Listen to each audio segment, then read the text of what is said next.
Sebelum dengerin episode ini, pakai headphone atau headset kamu untuk pengalaman audio yang bikin merinding.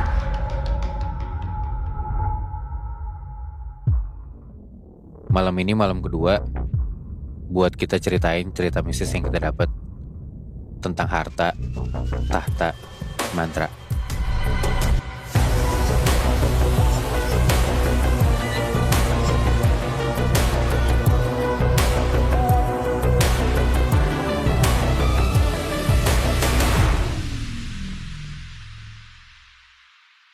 Lanjut mulai dari lo, Nat. Oke. Muibi. Ya. Gue mau lanjutin cerita gue tentang Lia yang berusaha nyelamatin kakaknya dari sesuatu yang dia curigain yang berhubungan sama tumbal. Ini ceritanya gue dapat dari sepupunya temen gue ya. Masih inget kan? Ya. Cerita ini tuh cerita yang turun-temurun di kantornya gitu. Jadi mungkin pendengar Scary Things yang kebetulan kerja di sekitaran Jakarta Barat udah pernah denger juga nih. Tapi versinya emang agak beda-beda. Gue lanjut ya. Terakhir, Lia sama Tisha tuh udah sampai di sebuah rumah sakit di daerah Sentul. Sebut aja rumah sakitnya tuh Rumah Sakit Cendana. Pokoknya itu tuh rumah sakit swasta besar dan mahal banget lah. Nah, Lia dan Tisha mutusin langsung pergi tuh ke resepsionis rumah sakit. Tisha yang ngomong ke resepsionis, sementara Lia tuh merhatiin banget lah situasi di sekitar rumah sakit ini. Pokoknya dia tuh merhatiin kalau misalkan tiba-tiba ada Vivi atau Nabil yang mungkin masih di sana atau papasan sama mereka. Awalnya si resepsionis tuh ngejawab datar banget. Tapi pas dia denger nama Daniel Taring, bapaknya Vivi, sikapnya si resepsionis ini tuh berubah. Matanya tuh sekilas kayak langsung natapin si Tisha. Terus mukanya tuh kelihatan kayak tegang gitu, kayak langsung buru-buru gitu. Dia bilang kalau gak ada pasien dengan nama itu tuh di rumah sakitnya. Ngedengar itu si Lia mulai curiga kan ada sesuatu yang kayak disembunyiin. Dan ditambah gelagat si petugas ini tuh tiba-tiba gelisah, kayak makin bikin Lia sama Tisha tuh jadi takut juga. Di situ Lia langsung nyubit tangannya Tisha, terus ngasih tanda buat yaudahlah cabut aja nih buat sekarang. Tisha akhirnya ngikutin idenya Lia. Terus mereka jalan tuh ke arah pintu keluar. Nah pas banget mereka udah di lobi rumah sakit itu, tiba-tiba resepsionis tadi tuh ngejar terus manggil. Lia sama Tisha langsung balik badan tuh ngeliat resepsionis tadi. Dia nanya, dari mana si Lia sama Tisha ngedengar nama Daniel Taring. Lia di situ langsung ngelirik ke Tisha, sebelum akhirnya dia tuh ngejelasin singkat lah soal kakaknya sama Vivi. Dan hubungannya sama Daniel Taring yang dirawat karena koma. Lia ngerasa ini tuh satu-satunya jalan buat ngedapetin bantuan. Akhirnya karena ngedenger cerita itu, reaksi si resepsionis itu tuh malah diem. Tapi tiba-tiba dia tuh nangis, Muibi. Tisha sama Lia bener-bener bingung banget ngelihat dia nangis. Terus resepsionisnya tuh bilang sambil nangis kalau dia tuh mau bantu tapi dengan cara lain. Jadi dia tuh gak mau mempertemukan mereka sama Daniel Taring, soalnya katanya juga gak mungkin. Tapi resepsionis tuh bilang kalau dia tuh tahu Vivi dan dia tuh ngelihat laki-laki yang pergi sama Vivi, yang pasti itu tuh Nabil. Mereka tuh pergi beberapa jam lalu. Dan kemungkinan besar tujuan mereka tuh kayak ke sebuah tempat di daerah puncak. Di sana tuh ada kampung yang jauh banget di atas, di ujung, dimana Vivi tuh katanya punya villa keluarga besar. Jadi setiap abis jenguk bapaknya, Vivi tuh pasti ke sana. Jadi harusnya si Nabil juga dibawa ke sana. Sebenarnya gue tuh mau nyebut nama kampungnya, tapi takutnya jadi gimana-gimana gitu. Jadi kita samarin aja ya, namanya jadi Kampung Ujung. Di situ Tisha langsung buru-buru buka aplikasi map di HP-nya dan nyari lokasi yang dia maksud. Setelah beberapa menit, lumayan susah nyarinya, akhirnya dia nemu tuh nama kampung itu yang kira-kira posisinya tuh pas ditunjukin ke resepsionis ternyata benar. Dan setelah dicek di maps, sesuai dengan petunjuknya tuh, posisinya benar-benar terpencil banget. Karena gak punya pilihan lain dan ini satu-satunya petunjuk yang mereka dapetin, akhirnya si Lia tuh maksa Tisha buat langsung pergi ke kampung itu tuh sebelum gelap. Nah selama di perjalanan Muibi, awalnya mereka tuh cuma mikir ini kan waktu tempuhnya sesuai sama di map. Tapi ternyata tuh lebih lama perjalanannya. Pertama, pas menjelang keluar perkotaan, itu tuh macet banget posisinya. Dan ada aja gitu halangannya. Mulai dari mereka ngeliat kecelakaan yang bikin macet, terus ada galian jalan, bahkan sampai ada penutupan jalan yang gak kedetek gitu sama map. Jadi Tisha sama Lia tuh udah capek banget dan baru masuk ke daerah pedesaan tuh kayak menjelang maghrib gitu. Di situ Tisha yang nyetir, dia tuh udah mulai capek dan mulai hilang kesabaran. Dan di situ Lia coba nenangin si Tisha lah, walaupun dia juga kayak ngerasa perasaannya nggak enak banget. Nah karena hari udah menjelang malam, mereka denger tuh sayup-sayup ada azan maghrib. Pokoknya di sini tuh posisinya udah bukan kota lagi, jalanannya tuh udah makin sempit, terus kadang juga udah berbatu, dan kanan kirinya tuh hutan gitu. Pokoknya nggak ada penerangan sama sekali kecuali lampu mobilnya si Tisha. Terus tiba-tiba Moibi, ini sial banget nih mereka. Hujan, bener-bener hujan deres banget. Jadi si Tisha tuh ngerasa jalanan tuh makin licin. Mobilnya di situ beberapa kali kayak kegelincir karena jalanannya jelek banget dan banyak kubangan air juga di mana-mana. Di situ Lia jadi lumayan parno, sementara hujannya tuh makin deras banget. Jadi jarak pandang mereka tuh kayak cuma beberapa meter doang ke depan. Di situ mereka harus nyari tempat berhenti sebentar sampai hujannya reda karena berbahaya banget kalau dilanjutin. Nah nggak jauh dari situ, kebetulan banget mereka tuh ngeliat ada warung makan kecil di pinggir jalan. Pokoknya kelihatan kayak terbuat dari bambu gitu bangunannya. Kebayangkan kayak yang di puncak-puncak gitu. Iya. Lampunya redup dari dalam warung itu dan gak ada motor atau mobil orang lain yang parkir. Jadi Tisha ngeberhentiin mobilnya di situ. Kebetulan juga karena perjalanan macet tadi, mereka tuh belum sempat makan siang. Jadi sekalian nunggu hujan, mereka sekalian makan. Nah, ini lumayan nyebelin nih ceritanya. Tapi pas Lia sama Tisha masuk ke warung itu, mereka tuh disambut sama ibu-ibu pemilik warungnya. Nah, kenapa nyebelin? Karena tadi kan si Lia sama Tisha udah lapar banget. Tapi mereka tuh ngeliat ibu-ibunya tuh kayak lagi ngaduk makanan di kuali sambil batuk-batuk parah gitu. Mereka di situ risih banget, tapi nggak boleh kelihatan risih kan, karena kayak udah terlanjur masuk juga. Jadi Lia sama Tisha terpaksa lah tetap mesen. Tapi akhirnya mereka mesen minum doang. Mereka mesen teh anget, dan di situ suasananya hening banget lah, kerasa warung kecil gitu. Sambil minum teh anget, Lia sama Tisha tuh duduk, nggak banyak ngobrol. Mereka kayak jadi mikir gitu. Ini gimana sih, kenapa sesial ini? Terus tiba-tiba si ibu pemilik warung itu tuh ngomong kayak, "Ibu tahu kalian mau ke kampung ujung ya?" Nah si Lia sama Tisha kaget banget tuh, gara-gara suara ibunya tuh kayak serak, terus serem gitu. Tapi ngedenger dia tahu kalau mereka mau ke kampung ujung, Lia tuh jadi ingat kalau dia tuh harusnya make sure apa kampungnya masih jauh atau enggak. Akhirnya ibu itu tuh ngejawab kalau kampungnya tuh masih sekitar 40 menitan lagi lah dari situ. Buset. Dan jalanannya tuh juga katanya makin berkelok gitu. Jadi kalau nggak bisa lewat, bisa kecelakaan. Nah di situ ibu-ibunya tuh nyaranin buat mereka nunggu pagi aja. Tapi ngedenger itu, mereka tuh nggak mau nungguin di sana sampai pagi. Mereka mau cepet sampai. Toh cuma 40 menit doang kan. Jadi mereka cepet-cepet lah dari situ lanjut abis hujan reda. Dan ngedenger itu, si ibu itu tuh gak mau ngambil pusing. Tapi dia nanya satu hal yang bikin Tisha sama Lia bingung. Ibu itu tuh nanya, apa Tisha dan Lia bawa perlindungan? Terus ditanyakan sama mereka, perlindungan apa? Si ibu di situ nggak ngejawab langsung Moibi. Dia malah jalan ke belakang, terus balik lagi bawa daun pisang yang udah dilipat, jadi kayak bentuk dompet gitu, kebayang nggak? Iya. Nah mereka nggak boleh buka isinya sampai bener-bener ngedesak atau bahaya. Kata si ibu, perlindungan itu tuh insya Allah bisa bikin mereka selamat. Pokoknya selama mereka nyimpennya tuh benar dan gak ditinggal jauh atau bahkan dibuang. Si ibu ini baik ya berarti ya?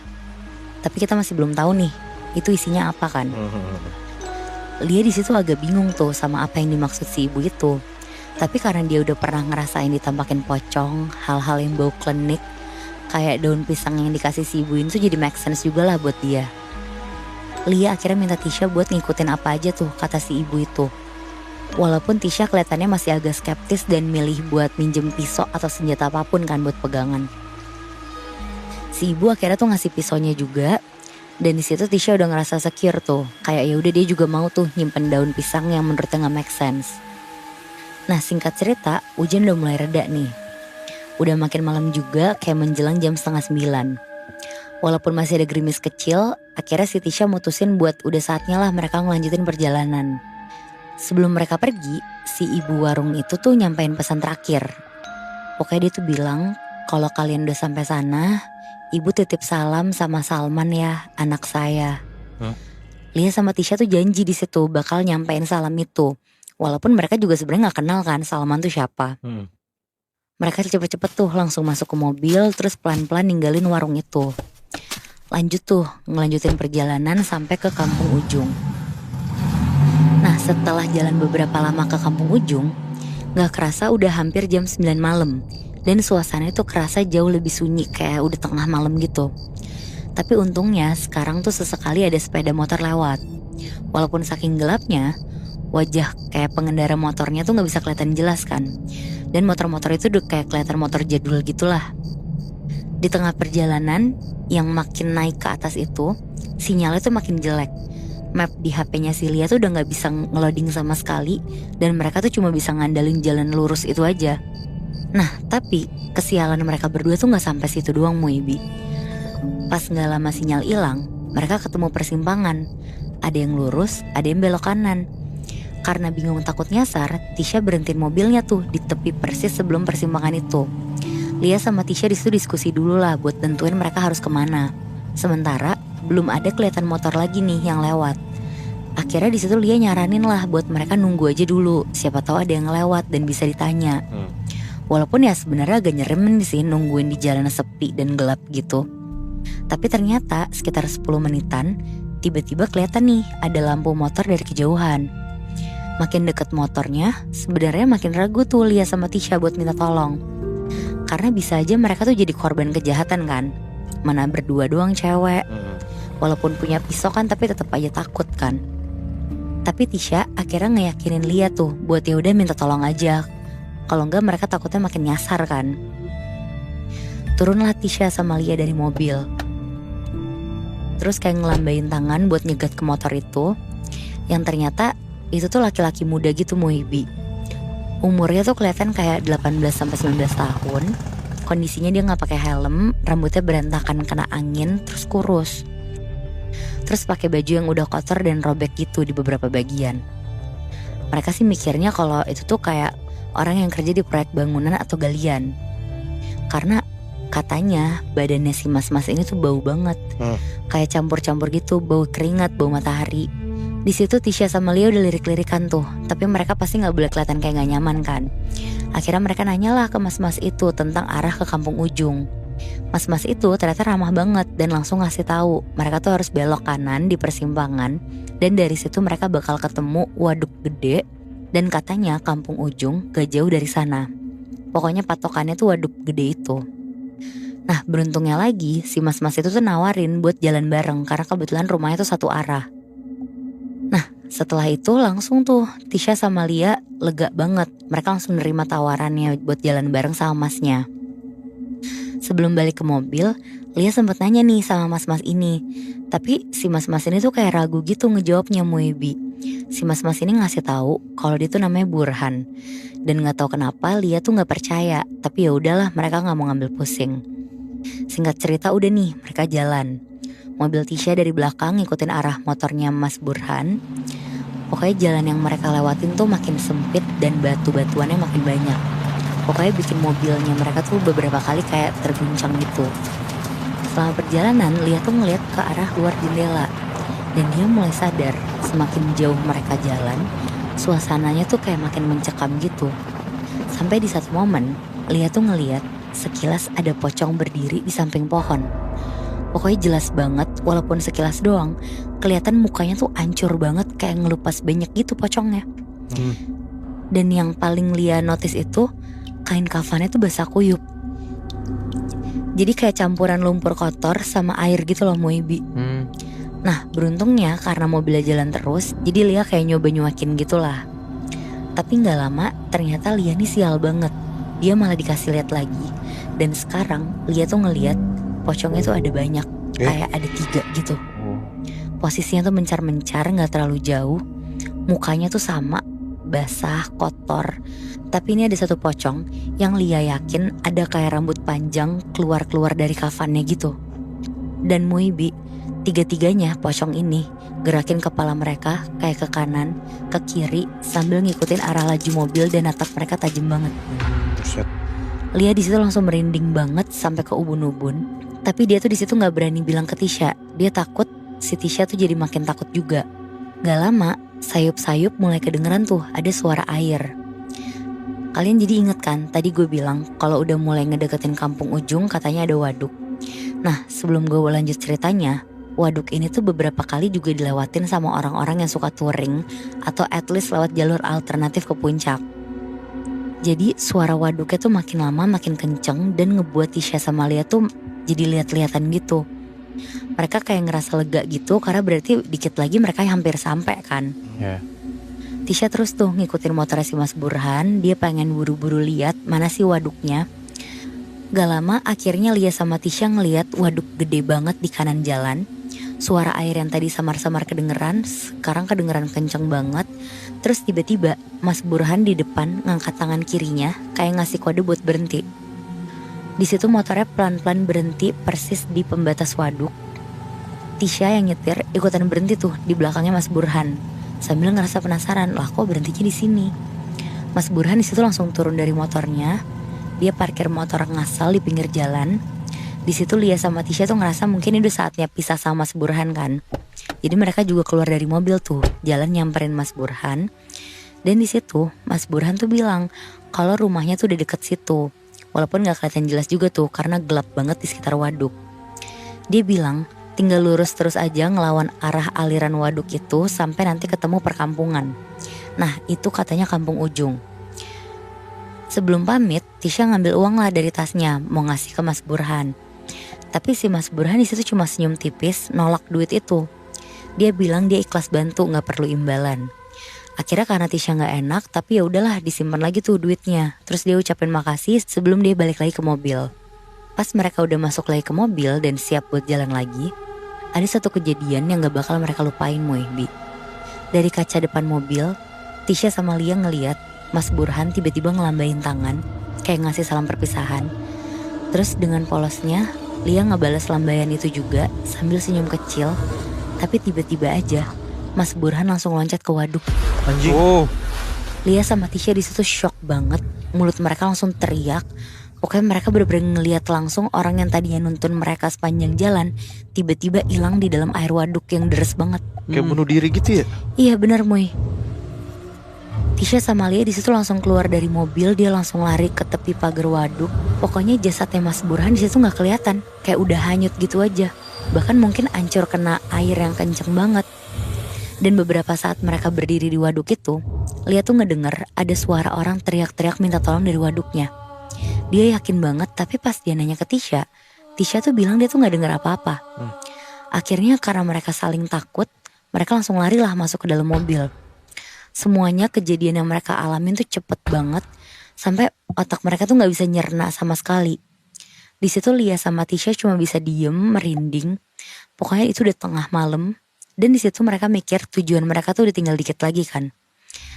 Dan dengan adanya kejadian Mas Burhan bunuh diri itu, Tisha tuh ngerasa goyah gitu psikisnya. Di situ Lia tuh udah sadar. Cuma di situ Tisha nyoba buat tetap kuat lah buat bantuin si Lia. Tapi Muihbi, perjalanan selanjutnya bakal lebih gila lagi. Di situ Tisha sama Lia harus lebih siap-siap lagi. Gila, berarti belum masuk ke kampung ujung aja udah banyak banget tantangannya ya? Iya benar Muih. Gimana pas dia udah nyampe ke sana ya? Iya.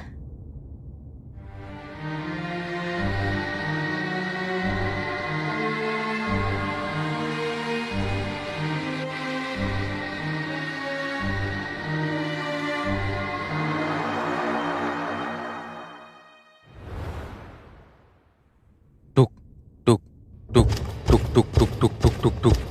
Ingat kan Nat, Moy, itu suara apa? Iya. Suara adiknya Bagas yang kepalanya tuh dibenturin ke lemari, makin lama makin kenceng. Si palanya Putri itu. Kebayang kan ngilunya gimana? Gue ceritain nih lanjutannya. Masih dari Nisa. Jadi pas dia dengerin cerita itu dari Bagas, padahal Bagas ngomongnya tuh bener-bener udah pelan banget sampai biar keluarga itu gak ada yang tahu. Cuman tiba-tiba suara benturan kepala yang awalnya cuman muncul dari Bagas doang karena diceritain, tiba-tiba tuh suara benturannya kayak real banget. Beneran didengar sama Nisa pas lagi ceritain sama Bagas. Ya Nisa sama Bagas kaget dong, itu suara apaan? Pas dicari tahu, suaranya tuh ternyata muncul dari ruang tengah, Nat, Moy. Dan lu tahu, si Putri itu lagi beneran ngulangin kejadian masa kecilnya dia itu. Oh. Jadi tadinya cuma diceritain sama Bagas kan, itu kejadian lama. Sekarang beneran kejadian lagi. Si Putri benturin pala dia kenceng banget. Cuman sekarang bukan ke lemari, tapi ke tembok. Wow. Dan pelan-pelan sampai ngalir darah dari kepalanya Putri. Pas Bagas tarik badannya Putri, si Putri ini tiba-tiba teriak, Aku tahu yang kalian obrolin. kata gitu. Suaranya pun bukan jadi kayak suara adeknya Bagas, bukan jadi suara anak cewek, tapi suaranya tuh ngebas campur suara kakek-kakek gitu loh. Oh, kesurupan dia. Udah pasti, Moy. Udah tuh, abis itu Putri langsung jatuh dan gak sadarin diri. Dia jatuh ke pelukannya Bagas. Nah, usut punya usut, ternyata ini tuh gak cuman sekali kejadiannya. Makanya kenapa Bagas kalau cerita tuh dimanapun, dia tuh gak mau sama sekali kenceng-kenceng. Kenapa? Karena sempat ada orang di daerahnya bilang kalau ada keluarga yang lagi berurusan sama orang pinter atau dukun, selagi kakinya napak ke tanah, apapun yang diobrolin itu bisa kedengeran. Dan itu beneran kejadian kan ke Putri. Bahkan dari dulu pas Putri kecil, setiap dia benturin kepala kayak gitu, itu pasti diakhirin dengan Putri ini pingsan, gak sadarin diri. Bahkan sampai berhari-hari, Nat, Moy. Pas dipanggilin dokter, ya lagi-lagi dokter juga gak tahu Putri itu sakit apa. Ya emang bukan masalah medis kali ya. Nisa tuh jadi kebawa ke ceritanya Bagas. Jujur, dia juga khawatir banget ngeliat Putri, adiknya Bagas ini. Jadi ya dia gak mau balik lah sebelum Putri bangun. Bagas sama Nisa langsung ngegotong Putri buat masuk ke kamarnya, ditidurin di kasur. Dan Nisa cerita kalau kamarnya Putri itu beneran yang gelap, engap. Pokoknya semua sumber cahaya itu ditutup. Bahkan beberapa sisi tembok tuh ditempel pakai sponge. Semua ini dilakuin biar Putri tuh gak dengar suara kampanye, karena daerah rumahnya tuh cukup dekat sama jalan gede gitu. Di lantainya pun masih ada bekas-bekas tetesan darah tuh yang udah kering. Pokoknya rumahnya Bagas ini bener-bener kayak ya gak layak banget lah buat ditempatin. Udah tuh, akhirnya Bagas ngelanjutin lah cerita masa lalunya dia. Nah cuman kali ini di dalam rumah sekalian jaga-jaga kalau Putri itu udah siuman. Nah ternyata dulu Putri itu emang beneran anak kecil yang seriang itu, Nat, Moy. Cuman setelah kejadian malam sehabis dia pulang ikut ritual si bapaknya ini, Putri itu udah berubah 180 derajat. Jadi pemurung, omongannya tuh kasar, emosional. Pokoknya tiba-tiba pola pikirnya tuh jauh lebih dewasa dari umurnya lah. Ya anak kecil mana yang hampir tiap hari tuh beneran bisa ngomongin tentang politik? Nggak ada kan? Iya. Nah sejak hari itu Putri tuh selalu ngomong, ini Bagas ingat terus sampai tiap hari diucapin sama Putri. Putri ngomong kayak gini, kalau bukan bapak yang kepilih, kita semua mati. Pasti mati, katanya gitu. Ya lu pasti bingung kan, anak umur 5 tahun ngomong kayak gitu terus. Dan beneran kejadian, Nat, Moy.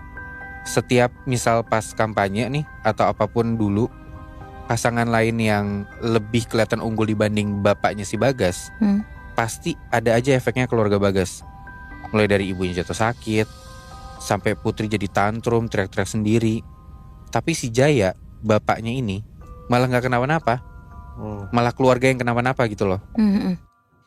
Pas Jaya ngelihat kondisi istri sama anak ceweknya, dia juga iya biasa aja, gak yang panik atau gimana gitu.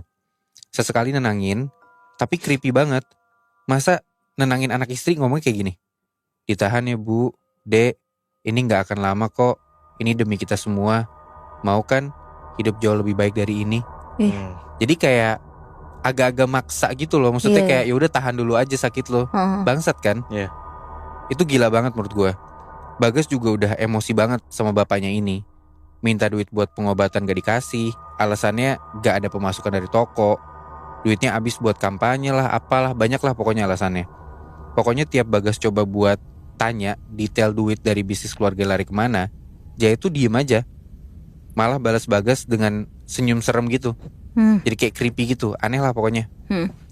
Nah puncaknya nih, satu hari Bagas tuh ngeliat Jaya mau pergi, tapi gak tahu kemana. Cuman pokoknya katanya dia tuh mau ngurus urusan kampanye lagi.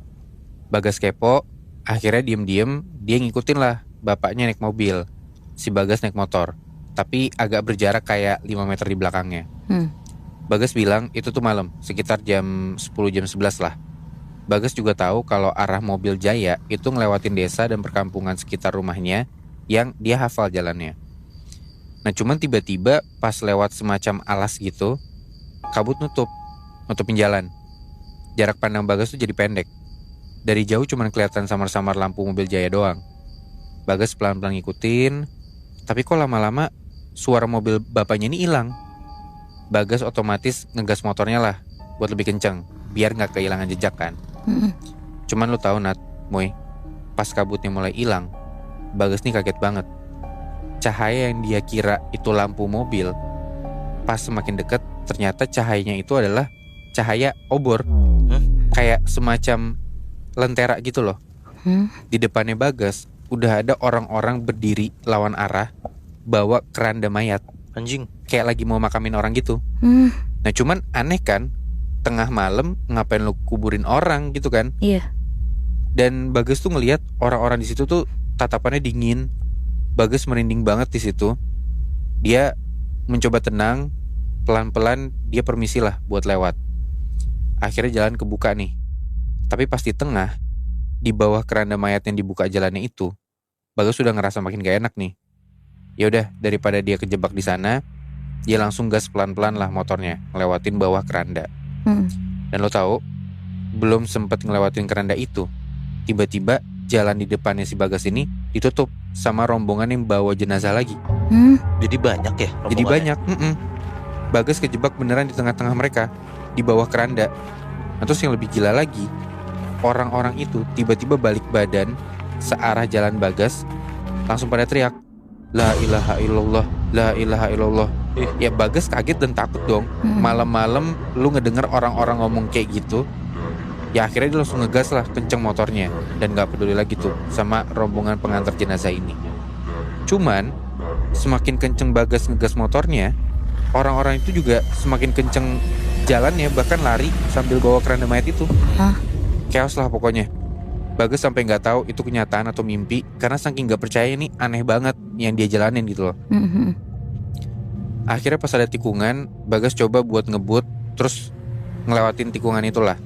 Dan alhasil ya gara-gara dia belok sambil ngebut, jatuhlah dia sama motornya juga. Bagas lecet-lecet dan lemes lah abis jatuh karena kenceng tuh jatuhnya. Nah cuman di hadapan dia udah nggak ada siapa-siapa lagi. Yang tadinya rame banget gitu ya, ini tiba-tiba hilang gitu aja orang-orangnya. Pokoknya di situ Bagas udah nyerah banget. Dia udah nggak tahu mau minta tolong sama siapa. Cuman tiba-tiba di belakangnya Bagas ada yang nyodorin tangan, Nat, Moy. Dan pas Bagas lihat, itu adalah Puang. Puang Syarif. Ingat gak lo? Si dukun yang ngebantuin bapaknya itu buat kampanye. Iya. Si Puang Syarif ini ngedeketin kupingnya Bagas, terus ngebisikin, kamu nyari apa? Nyari bapak kamu? Atau mau cari mati? Anjing. Katanya gitu. Gila. Itu suaranya selalu terngiang-ngiang di kepalanya Bagas. Dia inget banget bahkan sampai saat dia cerita ke Nisa. Gak tahu gimana pokoknya di saat itu tuh, waktu dia lagi nyari tahu tentang bapaknya, Bagas tuh langsung pingsan detik itu juga. Wah. Pokoknya bangun-bangun tuh badannya Bagas udah sakit, dan dia udah tiba di kamarnya dia aja. Kebangun di atas kasurnya dia. Gak berapa lama Jaya masuk ke dalam kamar Bagas. Dia nyamperin. Dan Jaya tuh nanya, agak marah gitu ke Bagas, kenapa kok kamu bisa sampai jatuh di tengah hutan malam-malam? Kamu mau kemana jam segitu? Bukan istirahat malah keluyuran. Untung ada Puang Syarif nih, kebetulan lagi perjalanan ke rumah, jadi bisa bantu buat bawa kamu pulang. Bagas deg-degan banget ngedenger itu. Dia langsung ngelak lah. Dia bilang mau cari tempat print buat ngeprint tugas. Dia pokoknya cari alasan. Terus dia bilang ya di jalan tiba-tiba dia jatuh kepleset gara-gara dia ngebut. Nah Jaya mastiin lagi ke Bagas kalau si Bagas ini gak bohong sama alasannya barusan. Di situ Bagas untuk pertama kalinya ngerasain takut banget ngobrol sama bapaknya, Nat, Moy. Karena ya kalau misalkan lu ngobrol sama bokap lu pasti ada ya perasaan nih bokap gua mungkin agak takut tapi ngehormatin.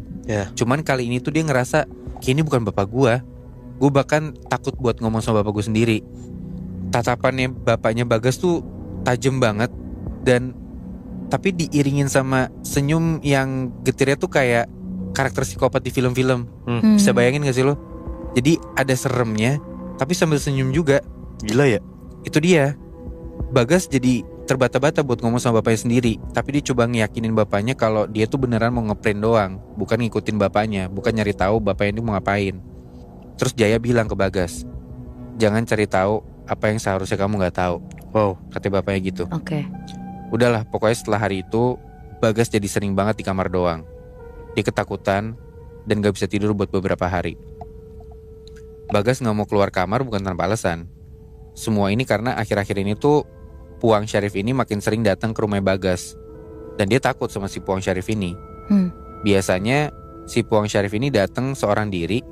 Cuman lama-kelamaan, hari ke hari, orang-orang ini pada nambah.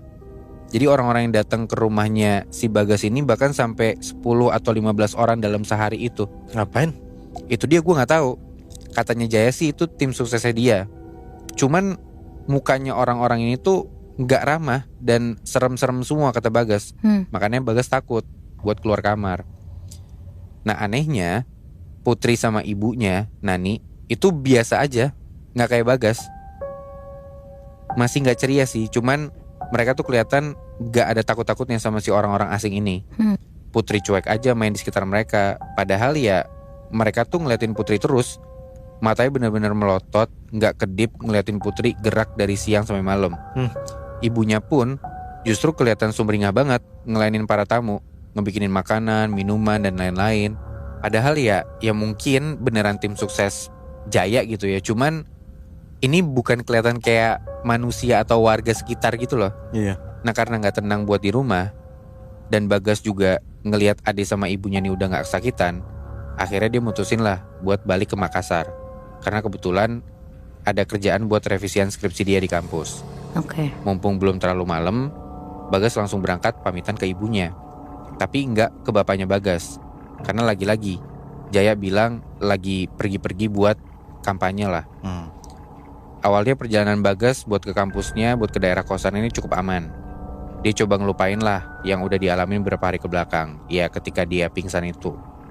Nah cuman belum jauh Bagas ninggalin desanya ini, dia ngeliat dari jauh kayak ada orang yang dia kenal.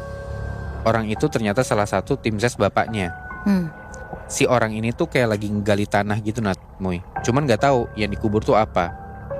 Bagas cuek lah, dia jalan lagi. Selang beberapa kilo perjalanan, Bagas ngeliat lagi nih, ada orang ngegali tanah di pinggir jalan, persis kayak yang tadi. Bagas perhatiin orangnya, tiba-tiba orang itu tuh malah natap tajam ke Bagas, malah ngeliatin Bagas balik. Ngeliatinnya kayak orang gak suka gitu loh. Bagas kaget, dia langsung jalan.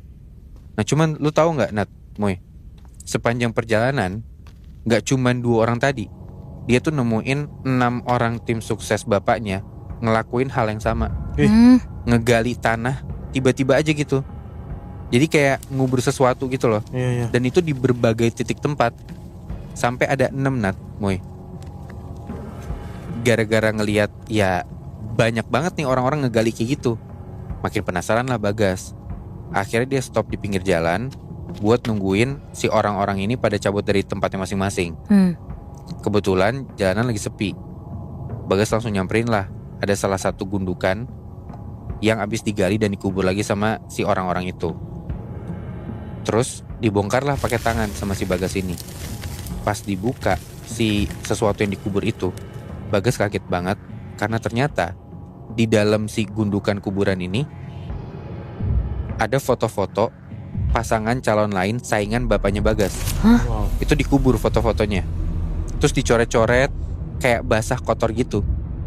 Pas dideketin sama Bagas, kecium si foto-foto ini tuh baunya kayak campuran kembang sama anyir darah gitu loh. Wow. Dan yang lebih ngeri lagi, gak cuman foto paslon saingan bapaknya si Bagas, tapi foto sekeluarganya. Sampai anaknya yang masih kecil-kecil itu juga kayak ditandain di situ. Bagas bener-bener pengen balik ke rumah buat nungguin Jaya balik kampanye, buat nanya nih maksudnya apa. Cuman Bagas ini perjalanannya malah udah lebih deket ke kosannya dia, kayak udah nanggung gitu loh. Jadi ya nggak bisa gimana-gimana. Akhirnya si semua bukti itu, si foto-foto itu dia simpen, dimasukin ke dalam tasnya lah, dibawa ke kosan. Nanti setelah dia selesai ngurus revisian, Bagas baru balik ke rumahnya dia buat ngelakuin sesuatu. Udahlah, Bagas lanjut jalan ke kosannya dia. Nah, berhari-hari di kos itu, si Bagas ini tuh malah pengen nyari informasi terkait tempat tinggal dari orang-orang yang fotonya dikuburin sama tim ses bapaknya ini. Dia pengen tahu yang kejadian sama mereka tuh apa. Cukup naif sih, cuman ya daripada balik ke rumahnya juga jaraknya jauh, apalagi di Makassar gak banyak orang-orang dari tim ses bapaknya yang ada di situ. Jadi Bagas tuh ngerasa lebih aman. Jadi ya ketimbang gue nyari tahu ke rumah, nanya ke bapak gue, ya gue cari tahu sendiri aja. Intinya kayak gitu. Akhirnya Bagas dapet lah alamat dari orang-orang yang ada di foto-foto itu. Bagas di suatu siang nyamperin lah salah satu alamatnya ini. Dan pas nyampe di sana, Bagas sengaja parkirin motornya agak jauh dari si rumahnya itu biar gak dicurigain. Bagas intip dari jauh, dia ngeliat si salah satu paslon ini lagi bareng keluarganya, lagi di depan halaman rumah, ngobrol santai, kayak gak kejadian apa-apa.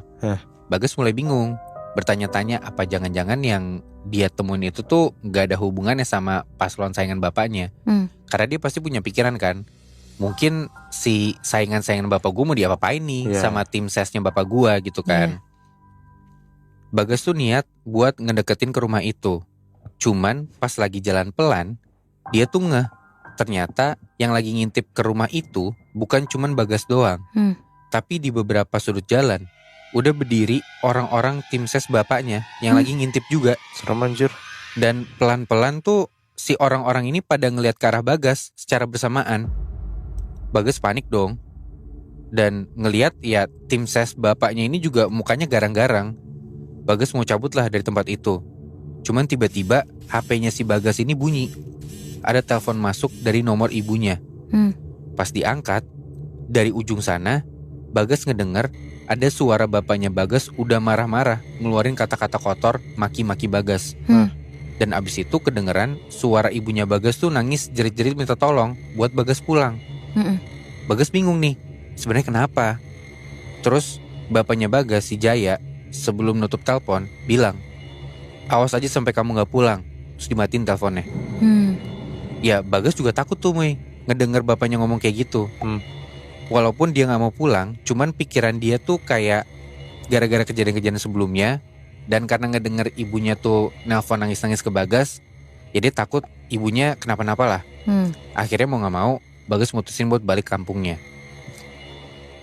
Di sepanjang jalan Bagas tuh mikir, takut ibunya kenapa-napa di rumah.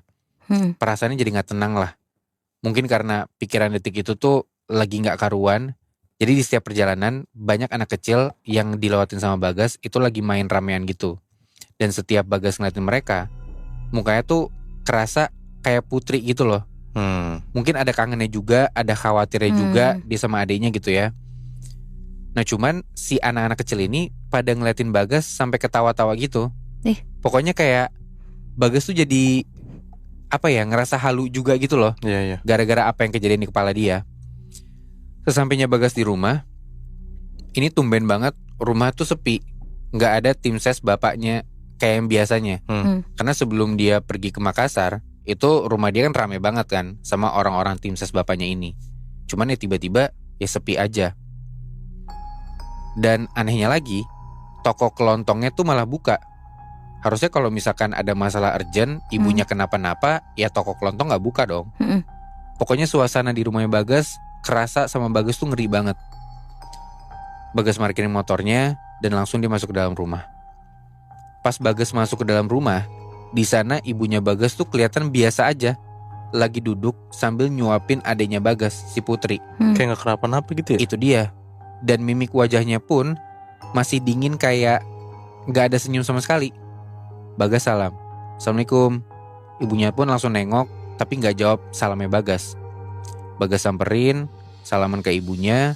Terus pas Bagas ngelurin tangan ke Putri buat disalamin, Putri malah langsung pergi kamarnya.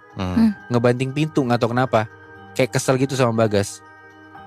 Bagas tanya ke ibunya, kok tumben ibu gak jaga toko? Ibunya jawab, ada pegawai kok yang jaga toko. Nah terus si ibunya ini malah gantian nanya ke Bagas. Kamu juga tumben, pulang gak ngabarin, emang urusan di kampus sudah selesai? Lah? Aneh kan? Iya. Bagas juga bingung. Orang tadi perasaan, ya Bagas pulang juga gara-gara ibunya nangis-nangis di telepon kan? Mm-mm. Pas Bagas bilang itu ke ibunya, gantian ibunya yang bingung. Karena seharian ibunya ini gak ngerasa megang HP sama sekali. Si Jaya, bapaknya Bagas, itu juga lagi keluar sama tim sesnya. Bagas gak percaya dong. Dia langsung buru-buru ngebuka HP-nya buat ngeliatin bukti kalau ada telepon masuk dari HP ibunya lewat bapaknya itu. Pas dibuka, gak ada Nat, Moy. Hah? History teleponnya tuh gak ada. Kayak ya history telepon-telepon sebelumnya ada, cuman telepon dari HP ibunya ini gak ada. Gak ada sama sekali. Bagas gak percaya lah, ya mungkin HP-nya dia error. Akhirnya dia gantian ngambil HP ibunya. Pas dia buka HP ibunya, di history teleponnya pun gak ada. Wow. Gak ada history bahwa HP ibunya Bagas ini abis nelpon ke HP-nya Bagas. Tiba-tiba badannya Bagas tuh gemeter bareng sama ada telepon masuk ke HP ibunya itu yang lagi dipegang sama Bagas. Dan itu dari pegawai toko kelontongnya. Bagas angkat tuh teleponnya. Dan pegawai itu cuma ngomong, Bu Nani, tokonya kebakaran. Ya anjir. Kata gitu. Panik lah Bagas sama Nani, ibunya langsung nyamperin toko kelontongnya itu. Nah kali ini beneran kejadian Nat, Moy, bukan bohongan. Kebakaran hari itu di tokonya Bagas tuh aneh banget. Dari luar gak ada tanda-tanda kebakaran, bahkan asap pun gak keluar. Ini beneran gak logis. Tapi pas masuk ke toko, itu api bener-bener ada, bener-bener segede itu. Aneh anjir ya. Kebayang gak sih lo? Jadi Iya. kayak kebakarannya cuma dalam toko, cuman asapnya gak nyampe keluar. Ya, Iya. gak masuk akal sih. Gak masuk akal kan? Bagas bener-bener nge-freeze karena dia mikir gak logis, bingung juga dia harus ngapain. Itu udah ada beberapa pegawai toko kelontong tuh nyoba bolak-balik buat madamin kebakaran di situ. Cuman gak bisa padam juga apinya. Padahal udah dicoba diguyur pakai air banyak, tetap gak mati-mati. Apinya kayak makin ngedeket ke arah Bagas yang lagi berdiri bengong karena masih bingung sama kejadian ini. Pas Bagas lagi bengong kayak gitu, tiba-tiba ada yang nepok pundaknya Bagas dari belakang. Ternyata itu tuh Basri. Basri ini adalah pamannya Bagas. Yang kata keluarganya, ini termasuk orang pintar juga. Bagas langsung sadar dan dia panik. Tapi Basri bilang, cepet cari 3 rak telur ayam, biar saya yang kasih padam api ini. Api ini tidak akan mempan pakai air, kata gitu. Bagas yang udah sadar gitu akhirnya dia langsung coba lah buat masuk dan ambil 3 rak telur ayam buat dibawa keluar dan dikasih ke Basri. Dia ke rumahnya tuh. Udah dapet, dikasih ke Basri. Basri langsung jalan keliling toko kelontong itu, terus ngelemparin telur ke tembok toko. Gak tahu apa yang dirafalin sama si Basri ini. Cuman pokoknya tiba-tiba dia berhenti di satu titik, pas banget sudut ujung toko itu. Basri bilang, ini pasak pertama tokomu Jaya, kata gitu. Udah habis itu, Basri terus ngelemparin kuning telur ke tembok dari pasak itu berada. Dan kalian tahu, pelan-pelan kebakarannya tuh mulai padam. Tanpa ninggalin jejak apapun di luar toko. Jadi kalau dari luar toko, beneran ya kelihatan toko kelontong itu nggak kenapa-napa. Nah cuman kalau misalkan masuk ke dalam toko kelontong ini, hampir 50% barang jualan di toko itu udah angus. Wah. Gak ada sisanya. Nyokapnya Bagas jatuh lah, nangis-nangis di situ. Basri bilang ke Bagas, ada yang coba main-main dengan keluargamu. Kamu harus jaga adik dan ibumu, kata Basri gitu. Bagas langsung ngomong to the point sama si pamannya ini. Karena dia udah ngerasa dari lama kan, nih kayaknya ada yang gak beres nih sama keluarga gua. Bagas nanya ke pamannya, jadi benar ini perihal gaib? Ada orang lain yang ingin mencelakakan keluarga kami, paman? Kata Basri, bukan cuma orang lain, tapi bapakmu sendiri, Jaya, juga bisa mencelakaimu, nak. Wow. Ini akibat dari perbuatannya. Bapakmu sudah bermain api. Wah. Gila, berarti apa mungkin bisa jadi paslon yang lain tuh tahu kalau Jaya mungkin ngelakuin sesuatu pakai hal gaib, mungkin dibalas juga kali ya? Kemungkinan keduanya adalah emang Jaya ngorbanin keluarganya juga, Moy. Kalau iya gila banget sih anjing.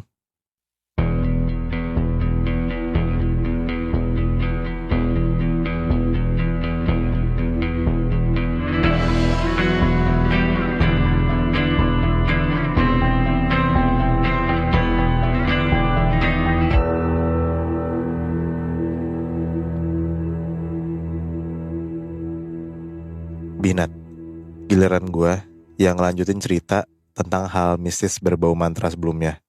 Tentang kutukan yang didapetin sama si Sylvie, si kembang desa itu loh. Setelah bokapnya Sylvie meninggal, terus ibunya Sylvie tuh jadi kayak orang gila gitu habis pernikahan anaknya. Karena Sylvie tuh bener-bener hilang banget Nat, gak ada kabar.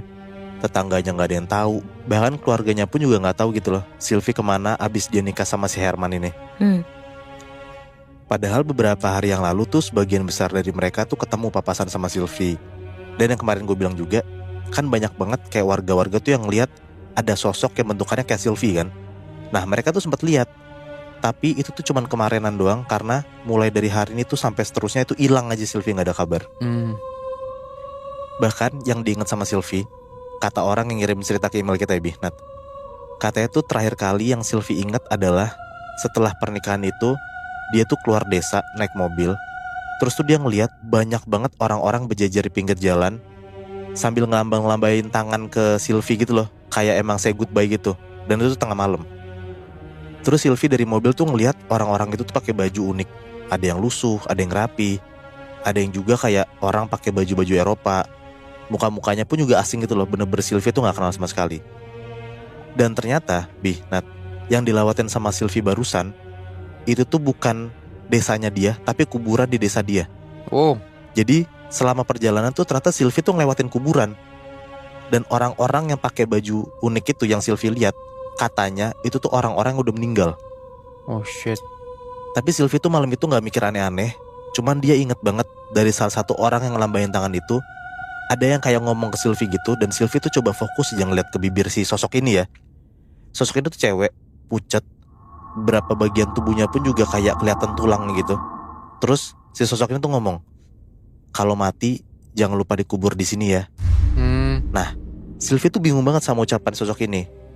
Niatnya sih dia mau nanya ke Herman, tapi Herman tuh jadi kayak orang yang tahu duluan kejadian itu. Sampai akhirnya tuh Herman selalu ngomong kayak, kamu ngeliat apa? Kamu kecapean kali tuh seharian abis terima tamu banyak banget.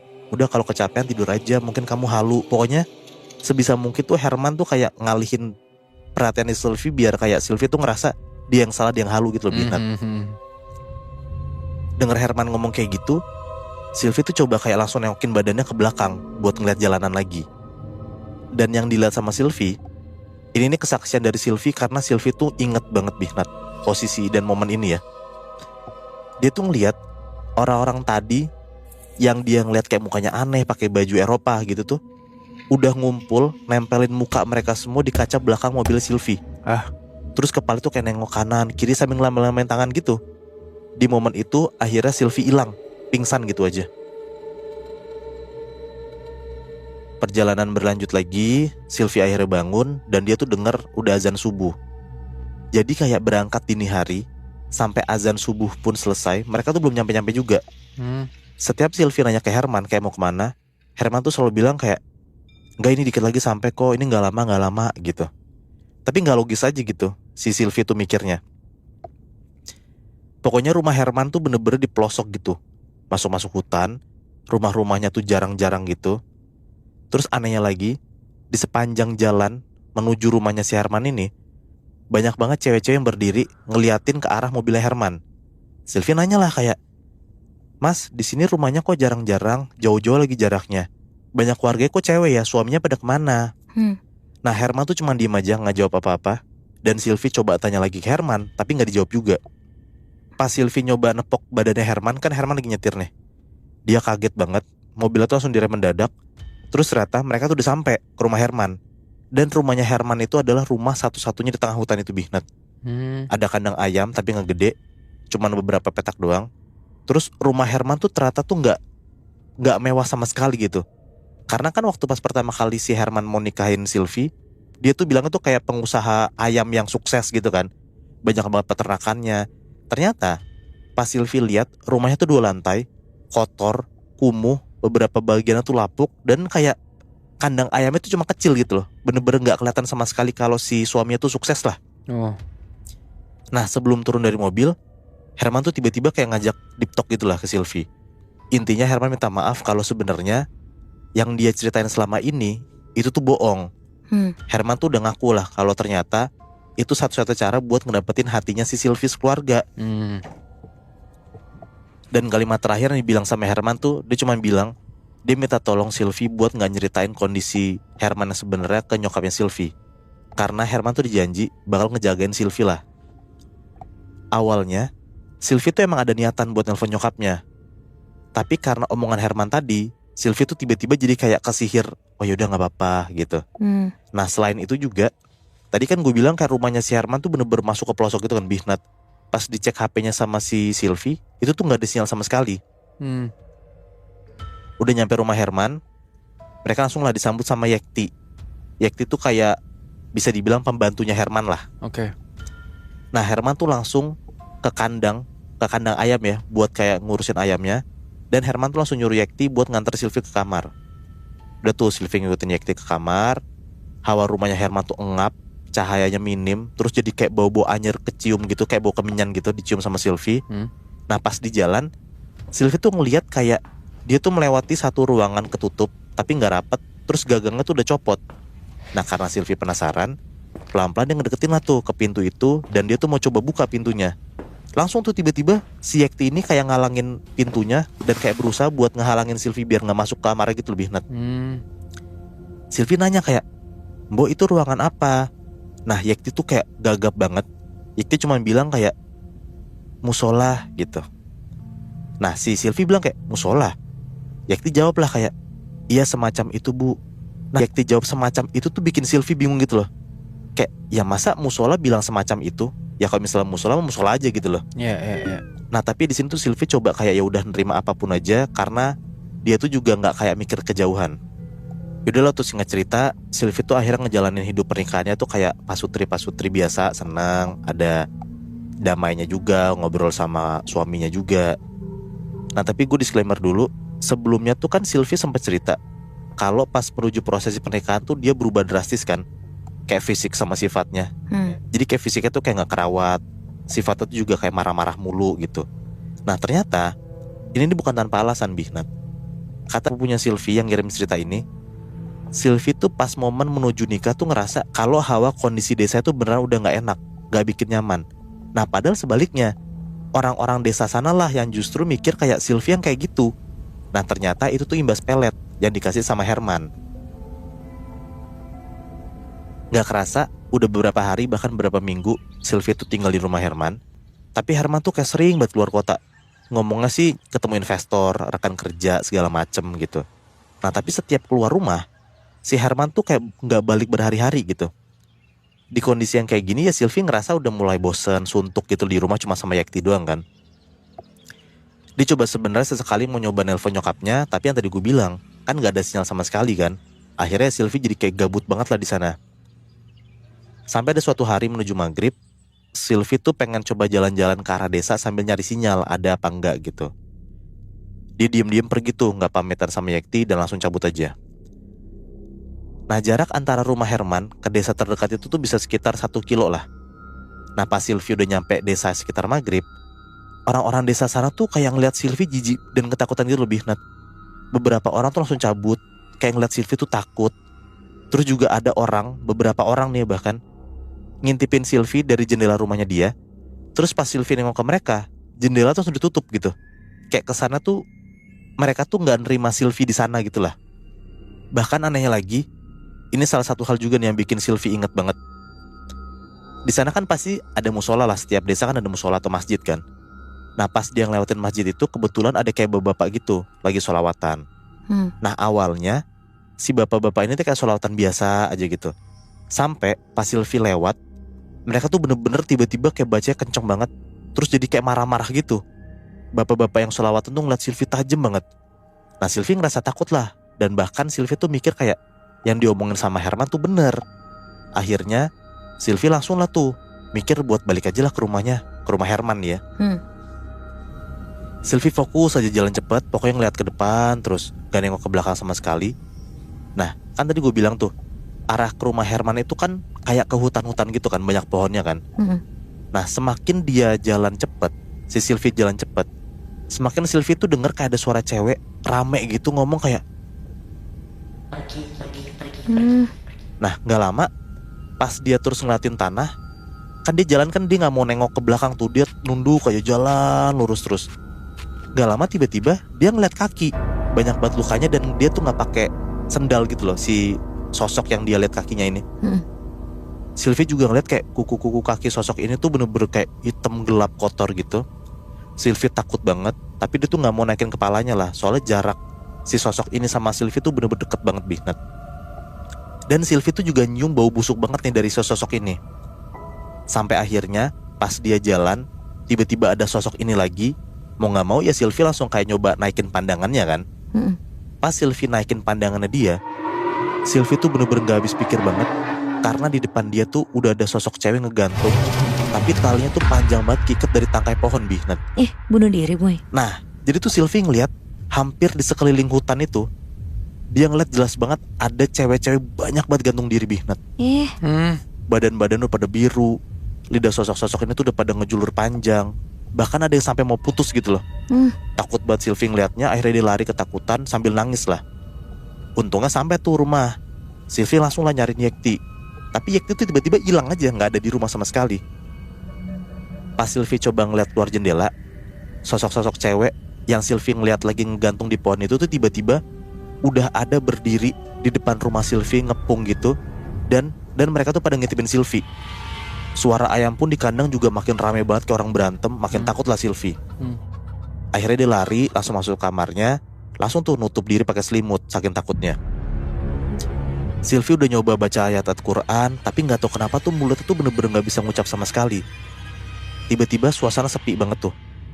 Dan Sylvie ngerasa kayak udah tenang nih.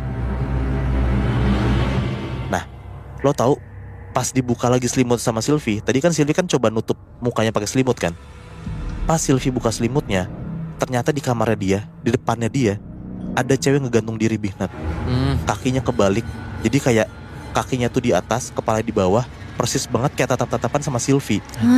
Nah malam itu akhirnya Sylvie gak sadarin diri lah, langsung pingsan tuh. Ya mungkin karena Sylvie panik dan takut banget ngeliat kayak gitu. Di depan kamarnya kan? Bener-bener tatap-tatapan Bi. Menggantungnya di depan kamarnya si Sylvie kan? Iya. Itu parah banget sih. Besokannya akhirnya Sylvie kebangun lah dari pingsannya. Di depannya tuh udah ada Herman duduk sambil kayak megangin tangannya. Terus Yekti pun juga kayak ngasih teh gitulah, teh anget gitu ke Sylvie. Di situ Sylvie tuh coba nyeritain lagi lah apa yang dilihat dari di desa sampai di rumahnya. Sylvie sempat ngomong tuh kalau dia tuh pengen pulang ke rumahnya. Tapi bener, Herman tuh lagi-lagi bilang kayak Sylvie tuh kecapean, halusinasi gitu. Bahkan Sylvie tuh kan disuruh minum kan teh hangat bikinan Yekti. Katanya itu buat nenangin diri lah. Sylvie minum pelan-pelan dan coba nenangin diri. Dan si Sylvie pun juga gak tahu sebenarnya kayak minuman yang dikasih sama Yekti itu minuman apa gitu. Tapi coba diminum aja lah sama si Sylvie. Sambil Sylvie udah tenangan, di situ tuh Herman suaminya coba ngajak ngobrol lah. Herman tuh cerita kalau ternyata Herman tuh dapat investor baru buat ngegedein kandangnya. Jadi beberapa hari ke depan bakal ada kayak perluasan kandang ayam gitulah. Nah Sylvie sebagai istri senang banget lah dengernya, disupport lah suaminya kan. Tapi pas Sylvie tanya kayak investornya orang mana, dapat duit dari mana, Herman tuh cuma jawab kayak ada, kamu gak kenal, dan mungkin kamu gak akan pernah ketemu orangnya gitu. Nah gak nunggu waktu lama, besokan langsung tuh kandangnya mulai dibangun. Dan cuma butuh waktu berapa hari doang sampai kandangnya tuh udah jadi tambah luas. Herman makin sering lah tuh pergi urusan bisnis. Dan setiap pulang, Herman tuh selalu ngasih Sylvie kayak emas, uang, makanan, pokoknya tuh banyak banget lah. Ya Sylvie sebagai istri senang banget lah. Ya walaupun dia juga mikir kayak ini uang suami gue dari mana. Tapi ngelihat si Herman kayak kerja keras berhari-hari terus pulang dapat uang banyak ya seneng lah sebagai istri kan. Sampai akhirnya kandang ayam udah jadi. Herman tuh bilang kalau nanti ada beberapa jenis ayam yang diternak di sini, tapi kandang paling ujung Sylvie tuh nggak boleh masuk. Katanya tuh ayam titipan, ada masalah dikit. Jadi takutnya kenapa-napa gitu. Jadi makanya Sylvie tuh nggak boleh masuk lah sama Herman ke sana. Nah si Herman kan bilang kan, kandang paling ujung Sylvie tuh nggak boleh masuk karena ternyata di kandang paling ujung itu tuh ayam titipan. Ada masalah dikit, nanti takutnya ada efek gede lah, nyangkut ke bisnisnya Herman. Nah akhirnya si Sylvie ngiyain lah perintah suaminya. Tapi pas Herman nih lagi keluar kota, Sylvie kan emang sering ngebantuin ngasih makan ayam nih. Nah jujur akhirnya Sylvie tuh jadi penasaran, kayak kenapa gak boleh masuk, kenapa kandang sana tuh kayak ditutupin banget. Soalnya si Sylvie tuh ngeliat kayak ujung kandang itu tuh beda, penerangannya minim, terus ayamnya tuh gak kedengeran sama sekali. Dan pintunya tuh kayak digembok berlapis-lapis gitu. Jadi setiap kali Sylvie jalan ngedeketin kandang itu, pasti banget dari jauh tuh Yekti bakal nyuruh Sylvie tuh buat kayak gak kesana gitu lah. Ini sampai di satu malam, pas Herman lagi keluar kota dan udah beberapa hari gak pulang, tiba-tiba tuh Sylvie kebangun dari tidurnya. Gara-gara Sylvie tuh denger ada kayak suara ayam gitu berisik banget. Sylvie kebangun, terus pelan-pelan dia tuh ngintip dari jendela kamarnya yang kebetulan juga ngarah ke kandang. Pas Sylvie nengok dari jendela, Sylvie kaget banget karena dia ngeliat dari kejauhan ada Yekti yang lagi berdiri ke arah kandang ayam itu. Terus si Yekti tuh kayak gerak-gerak gak jelas gitu, lebih kayak nari-nari kesetanan gitu di depan kandang ya. Anjir. Pintu yang kegembok itu tuh tiba-tiba udah kebuka lebar juga. Terus Yekti tuh pelan-pelan masuklah ke kandang ujung yang kata si Herman tuh si Sylvie gak boleh masuk. Terus Sylvie tuh ngeliat juga Yekti tuh kayak ngebawa gitu 2 ekor ayam dipegang. Dan ternyata malam itu tuh akhirnya Sylvie tahu kalau ayam itu tuh ternyata ayam cemani. Nah ayam cemani itu kan ayam yang dipercaya atau digunain buat urusan-urusan gaib kan. Iya, banyak yang pakai tuh. Nah si Yekti tuh megang itu Nat. Gak gitu lama Yekti tuh nutup kandangnya, ngegembok, terus jalan tuh sambil kayak nyanyi-nyanyi sendiri ngelantunin lagu gitu. Nah Sylvie kan orangnya penasaran. Akhirnya diem-diem dia tuh ngelanjut tidur. Tapi dia ngedep-ngedep ngikutin Yekti masuk ke rumah. Dan dia tuh mau ngeliat gitu loh Yekti ke arah mana. Sylvie ngedap-ngedap, dia jalan di belakang Yekti. Dan dia tuh sekalian bawa HP. Niatnya tuh buat kayak ngerekam gitu loh apa yang dia lihat. Nah ternyata Yekti tuh pelan-pelan ngebuka pintu ruangan terlarang itu. Yang pertama kali pas Sylvie masuk, yang ditanya sama Sylvie itu apa dan dibilang sama Yekti tuh musola. Nah Sylvie lihatlah Yekti tuh masuk situ. Dia masuk pintunya, dia tutup lagi dan gak dikunci. Sylvie penasaran lah kayak Yekti tuh masuk ke tempat ibadah dalam tanda kutip itu ya. Terus Yekti tuh masuk ke sambil kayak tetap nyanyi gitu, kayak nembang-nembang sesuatu lagu. Dan dia tuh megang ayam cemani. Dari dalam ruangan pun juga si Sylvie masih denger si Yekti tuh masih nyanyi-nyanyi gitu. Dan si Sylvie tuh gak tahu ya Yekti tuh nyanyi apa. Sylvie coba ngintip dari lubang kunci pintunya, karena kebetulan kan pintunya gak dikunci tuh. Nah pas dilihat aneh banget Nat. Ruangan itu tuh si Sylvie ngeliat kayak ada cahaya merah redup. Terus di ujungnya tuh kelihatan kayak Yekti tuh duduk ngadep tembok. Terus ayamnya tuh udah mati, kesembelih di meja depan Yekti. Yekti kayak tiba-tiba baca doa. Terus bacanya tuh cepet banget. Nah pas lagi ngintip kayak gitu, tiba-tiba HP Sylvie tuh geter. Kayak tiba-tiba sinyalnya full dan kayak banyak banget notif gitulah.